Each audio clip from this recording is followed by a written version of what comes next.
The lack of language skills and cultural skills is a problem in both the UK and the US.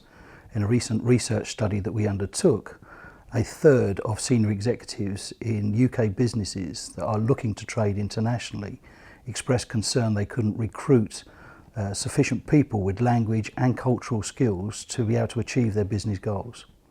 This lack of language and cultural skills is becoming a big issue for UK businesses. 1 in 4 of those senior executives in businesses that are looking to trade internationally said that they had lost business as a result of not having the correct language and cultural skills within their business.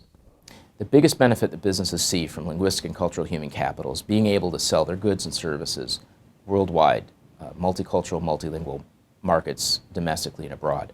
But there's another interesting benefit, and I think one that is really clear in our surveys, that businesses associate language skill, associate study abroad with a whole range of desirable attributes. They become a compelling individual. They have risk-taking, adaptability, flexibility, all the things that businesses look for in young professionals. People in positions of seniority should also be concentrating on learning languages themselves. For me, it's about a leadership issue. It's to show that the company actually considers language learning to be important. We've got a whole generation of British nationals going abroad, dealing in English rather than in the native tongue, and missing so much of the linguistic and cultural nuance of the conversations they're having with their counterparts in foreign countries.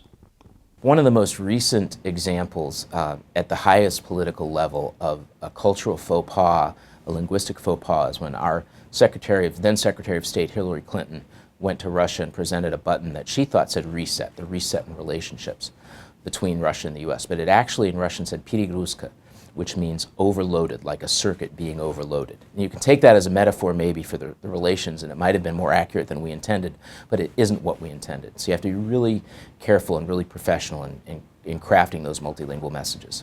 The most appropriate languages that we need to learn moving forward are those languages that are prevalent in those countries that are really growing in terms of their trading performance internationally. You look at the Asian countries, and particularly China. You look at some of the other BRIC countries, Brazil, for example, and Brazilian Portuguese. There's a real dearth of people that are English nationals that can speak those new languages.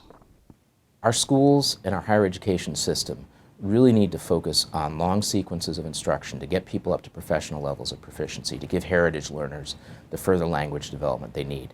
But more importantly, in addition to having more language programming in general, we need to get kids to understand, and language programs to understand, that kids need another skill. Having a language degree in and of itself is helpful, but it's really a killer skill, a killer app, if you will, if they have a business degree, a law degree, or some other marketable skill. And on the flip side of that, if a company, we hear this anecdotally all the time, and the surveys now show it, 2 accountants with the same background, the same preparation, one of them speaks a language, the other doesn't, well, guess who gets the job? It's the one who speaks a language.